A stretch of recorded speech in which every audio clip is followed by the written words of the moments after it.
ఇక ప్రతి రైతుకు భరోసా ఇవ్వాల్సిందే నమస్తే తెలంగాణలో. ఎకరాలతో సంబంధం లేకుండా అమలు చేయాలి, లేదంటే 1000 ఎకరాలు పడవగా మారతాయి. పెట్టుబడి కష్టానికి కొంతలో కొంత ఆసరా భరోసా. వరంగల్లో మంత్రుల ముందు కుండబద్దలు కొట్టిన గుంటూరుపల్లి మహిళా రైతు రమాదేవి అంటూ అయిపోయారు. ఇప్పుడు ఏం చేయాలి చెప్పుర్రి. ప్రజలంతా రైతులంతా వద్దు, అందరికీ పనికిరాని భూములకు ఇచ్చి నాశనం పడతా ఉన్నారు. ప్రజాధనం దుర్వినియోగం అవుతా ఉంది, వృధా అవుతా ఉంది. వాళ్ళందరికీ ఇవ్వాల్సిన పని లేదని చెప్పేమో ఒక లొల్లి ఉంటది. సరే అని చెప్పి దానికి స్లాబ్ పెడదామని ఆలోచిస్తేనేమో మళ్ళీ ఇట్లాంటి వార్తలు వస్తాయి. ఇంట్లో మళ్ళీ ఆమె చెప్పినట్టుగా ఇప్పుడు మళ్ళీ నమస్తే తెలంగాణ లేచారు. అంటే మేము ఇచ్చింది కరెక్టే, వాళ్ళందరికీ కూడా రైతు బంధు వేయొచ్చు, 100 ఎకరాలకు కూడా రైతు బంధు వేయొచ్చు అని చెప్పడానికి ఈ పత్రిక ప్రయత్నం చేస్తా ఉంది. ఈమె చెప్పిన మాటని పెద్దగా చూపించింది.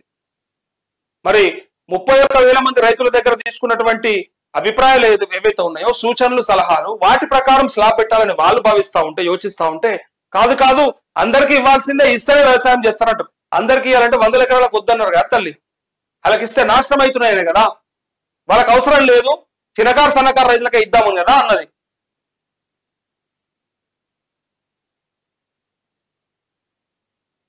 ఓడిన అభ్యర్థి వేదికపై ప్రజలు ఎన్నుకున్న ఎమ్మెల్యే నేలపై అంటూ ప్రజాపాలనపై ప్రజా తీర్పు అపహాస్యం.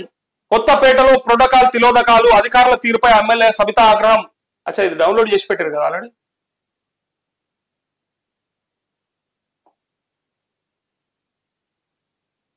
స్టేజ్ ముందు నేలపై బైఠాయించిన నిరసన, బీఆర్ఎస్ కాంగ్రెస్ కార్యకర్తల తోపులాట అంటూ ఇక ప్రభుత్వ కార్యక్రమంలో ప్రోటోకాల్ కు భిన్నంగా కాంగ్రెస్ నేత కిచ్చన్న గారి లక్ష్మారెడ్డి వేదికపై కూర్చుండగా నేలపై కూర్చొని నిరసన తెలుపుతున్న ఎమ్మెల్యే సబితా అంటూ, అంటే మరి నేలపై కూర్చోమని ఎవరు చెప్పారో నాకైతే అర్థం కాలేదు. తనంతలో తనే కూర్చొని ఉంటుంది ఇక, ఎందుకంటే ప్రోటోకాల్ లేదు, తనెందుకు స్టేజ్ మీద ఉన్నాడని కావచ్చు.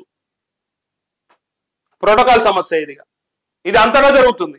బీజేపీ ఎమ్మెల్యేలు ఉన్న చోట కూడా జరుగుతా ఉంది. సో దీని గురించి ఒకసారి ఆలోచించాలి. అధికారులు కూడా మరి ఏది కరెక్ట్ ఏది తప్పు, ప్రోటోకాల్ ఉల్లంఘన కరెక్ట్. మరి ఇగో ఇక్కడ చూడండి, ప్రజాప్రతినిధుల హక్కుల్ని కాలరాస్తున్న సర్కార్, ప్రోటోకాల్ ఖచ్చితంగా పాటించేలా చర్యలు తీసుకోండి, ఉల్లంఘనలు జరగకుండా సిఎస్ కలెక్టర్కి ఆదేశాలు ఇవ్వండి. ఇప్పుడు వీళ్ళు చెప్తేనే నవ్వుతుంది. వీళ్ళు ఉన్నప్పుడు చేసినటువంటి కన్ని కథలు మనం చూసాం. బీఆర్ఎస్ వాళ్ళు ఏమేం చేసిర్రు, బీఆర్ఎస్ వాళ్ళ ద్వారా అప్పుడు ప్రభుత్వం ద్వారా అప్పటి ప్రతిపక్ష ఎమ్మెల్యేలు పడ్డ బాధలు, వాళ్ళకు ప్రోటోకాల్ ఇవ్వకపోతే వాళ్ళు ఎట్లా ఇబ్బందులు పడ్డారు. వీళ్ళు వైఎస్ఆర్ కంటే సాక్షాత్తు రాష్ట్ర ముఖ్యమంత్రి రేవంత్ రెడ్డి వేవర్ కంటే మంత్రి మల్లారెడ్డి రిబ్బన్ కట్ చేసిపోతుండే కదా, మనం చూసాం కదా, జరిగినాయి కదా.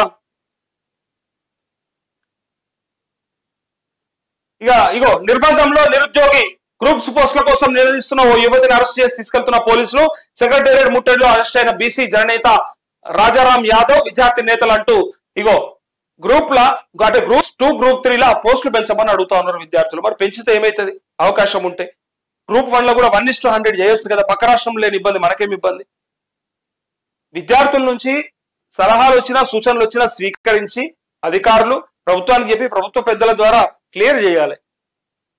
అంతకంటే ముందు నిర్బంధం ఏదైతుందో మళ్ళీ అదే కనిపిస్తా ఉంది కదా. తెలంగాణ ఉద్యమంలో ఏదైతే నిర్బంధాలు ఉండేనో మళ్ళీ గదే పోలీసులు, అప్పుడు ఆ పోలీసులు ఉంటే ఆంధ్ర పోలీసులు మనల్ని ఇబ్బంది పెడుతున్నారంటే ఇలా మన పోలీసులే మనల్ని దొరకబడితే మనకి ఎంత బాధ.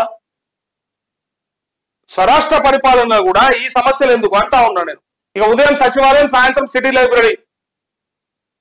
సిటీ సెంట్రల్ లైబ్రరీ ఉద్యోగార్థుల నిరసనలతో ఉద్రిక్తత, అడుగడుగున అడ్డుకున్న పోలీసులు, ఎక్కడికక్కడ అరెస్టులు, లైబ్రరీ గేట్లు మూసిన వారి నిర్బంధం, ఢిల్లీకి చేరిన ఉద్యమం, నేడు జంతర్ మంతర్ వద్ద ధర్నా, రాహుల్ గాంధీ ఇంటి ముట్టడికి పిలుపు అంటూ పూర్తిగా నిర్బంధంలా నిరుద్యోగిగా.